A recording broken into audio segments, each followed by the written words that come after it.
여러분 안녕하십니까?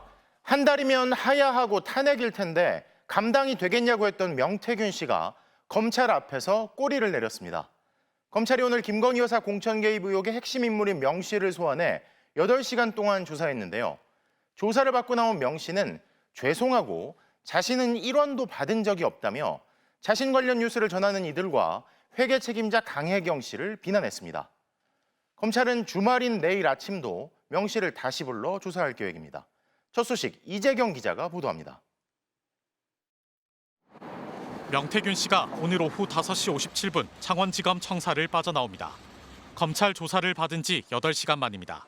국민의 눈과 귀를 가리는 거짓 뉴스, 허위 보도, 그다음에 그 허위 보도를 퍼나르는 그 패널들, 방송에 나와서 그분들이 우리 시대의 십상시입니다. 오전 9시 40분쯤 검찰에 출석한 명 씨는 부끄럽고 죄송하다면서도 1원도 받은 적 없다고 말했습니다. 국민 여러분께 저의 경솔한 언행으로 제가 민망하고 부끄럽고 죄송합니다. 돈의 흐름을 보면 이 사건은 금방 해결되는데 저는 단돈 1원도 정확하게 받아본 게 없습니다.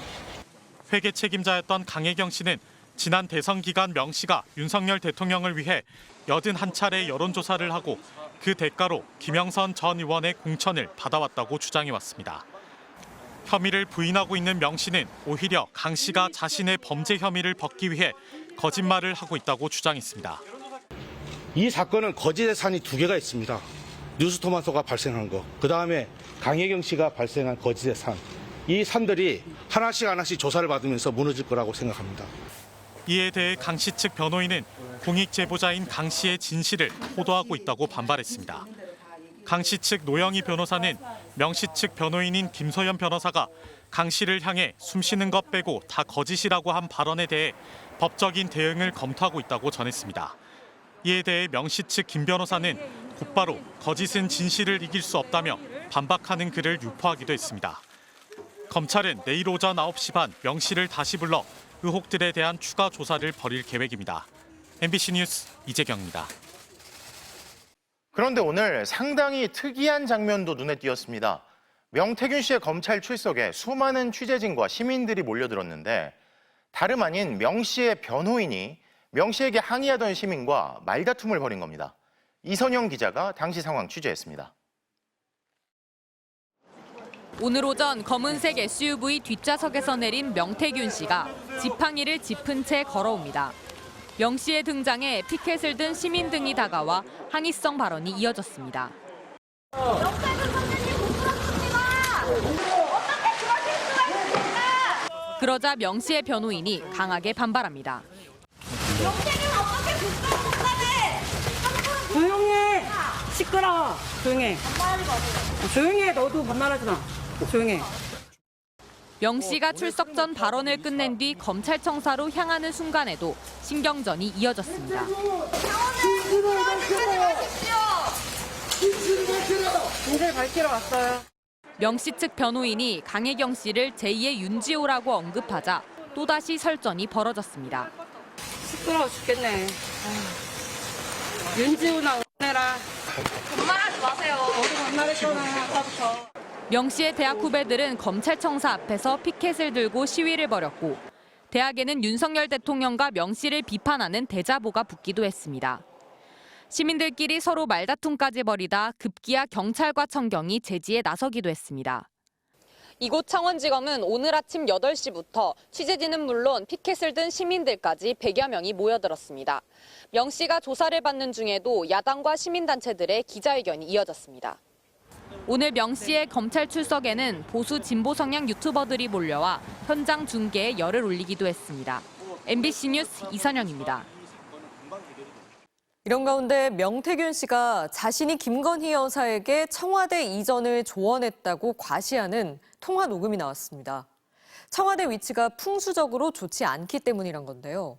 녹음 파일을 공개한 더불어민주당은 무리한 대통령실 이전의 이유가 설명된다며 명 씨와 김건희 여사가 이전 결정의 배후라고 지목했습니다. 나세훈 기자입니다. 지난 2022년 대선 직후 명태균 씨가 지인과 나눈 통화 녹음입니다. 지인이 당선인 신분이던 대통령이 진짜 집무실을 광화문으로 이전하냐고 묻자 명 씨는 속된 표현으로 당연하다고 답변합니다. 내가 뭐라 하대. 경호가 나발이고 그럼 내가 그거 가면 뒤질락한테 본인 같으면 뒤질락하면 가나. 명 씨가 김건희 여사에게 청와대에 가면 죽는다고 조언했고 그 말을 들은 김 여사가 집무실과 관절을 옮기도록 했다는 뜻으로 들립니다. 명 씨는 청와대의 위치가 풍수지리적으로 좋지 않다고 이유를 설명했습니다. 얘기했잖아요. 그 청와대 뒷산에 백악산은 좌로 대가리가 꺾여 있고 북한산은 오른쪽으로 꺾여 있다니까. 김건희 여사 사주를 봤다고도 과시했습니다. 내가 그 김건희 사모 저 안재명이라고 눈 좋은 끌어올리 사주를 하고 본인이 영부의 사주가 들었는데 3월 9일이라서 당선된다 그랬지. 그 왜 그러냐 그래서 꽃피기 전에는 윤석열이가 당선이 되면은 이재명을 이길 수가 없다. 야당은 청와대에 단 하루도 발을 들이지 않으려 한 이유가 드러났다. 피 같은 세금을 쓴 이유가 배우자 김건희 여사와 영적 스승 명태균의 조언 때문이냐며 김 여사의 국정관여 의혹에 불을 지폈습니다. 명태균 씨의 조언을 김건희 여사가 완벽하게 신뢰했고 이 때문에 대통령실을 이전을 서둘렀다는 설명이 가능해집니다. 지난달 말 명 씨는 MBC 취재진에 대통령실 이전 무렵에도 김 여사와 연락을 했다면서도 내가 이삿짐 사장도 아니고 풍수를 보는 사람도 아닌데 나에게 뭐 하려고 조언을 구하겠냐고 말했습니다. 앞서 윤석열 대통령은 후보 시절 국민 소통을 이유로 집무실 이전을 공약으로 내걸었습니다.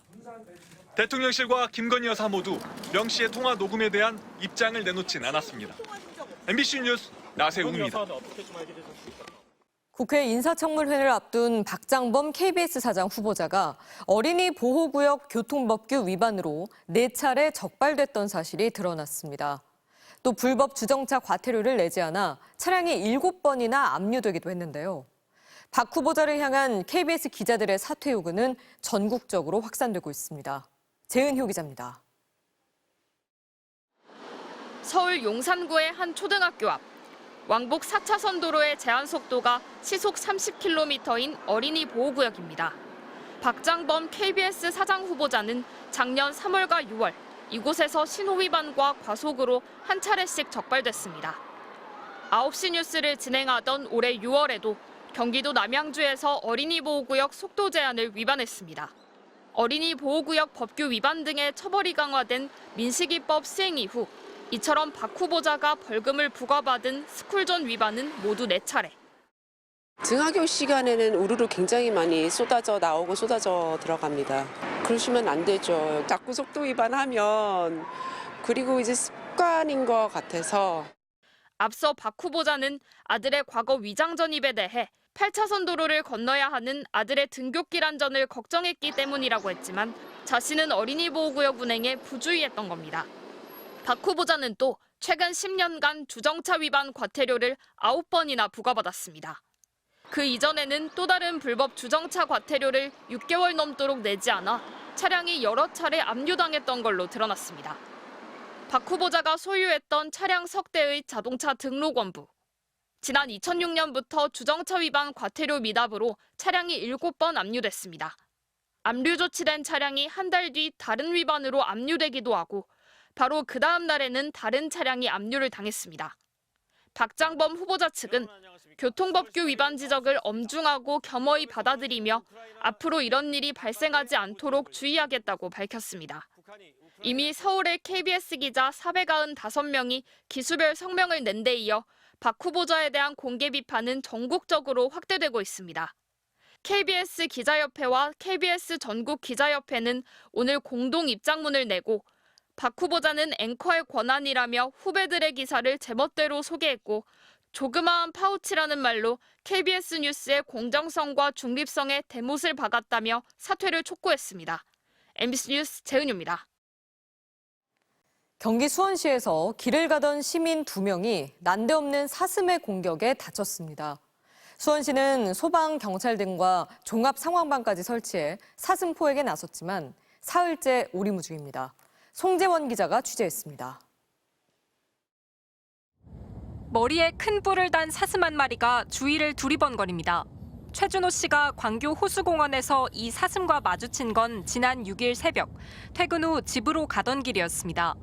그냥 지나치려는데 갑자기 사슴이 달려들어 최 씨를 들이받았고 뿔에 찔린 최 씨는 배와 사타구니 등을 다쳤습니다. 그때 넘어지고 그냥 이대로 정말 죽을 수 있겠다라는 걸 처음 느꼈어요. 그때 한번 다치고 나니까 정말 생명의 위협을 느껴가지고 바로 도망갔던 것 같아요. 4시간 뒤엔 약 6km 떨어진 광교 저수지 산책로에서 60대 여성이 사슴뿔에 허벅지를 다쳤습니다.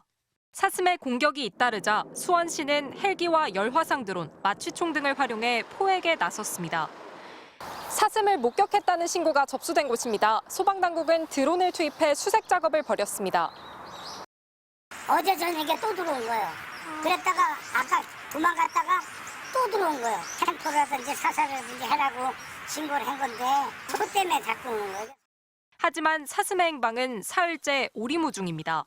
산속도 아닌 아파트 단지 인근에서 사슴이 출몰하자 주민 불안은 커지고 있습니다.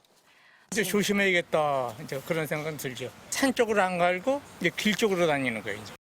고라니는 매일 많이 봤거든. 근데 고라니는 사람만 보면은 그냥 지들이 알아서 도망을 막 가니까 그래서 사람이 다쳤다니까 좀 무섭죠. 전문가들은 이 같은 사슴의 공격이 발전기와 관련이 있는 걸로 보고 있습니다. 우리나라 꽃사슴은 자연에 존재하지는 않고요. 일부 사슴 농가에서 탈출한 종으로 생각이 됩니다. 가을, 겨울 들어가는 철이가 이제 번식철입니다. 그렇기 때문에 이제 꽃사슴들이 또 다른 때보다 더 민감한 기간인 거죠. 수원시는 사슴을 마주치면 사진을 찍거나 다가가지 말고 112나 119에 신고하라고 당부했습니다. MBC 뉴스 송재원입니다.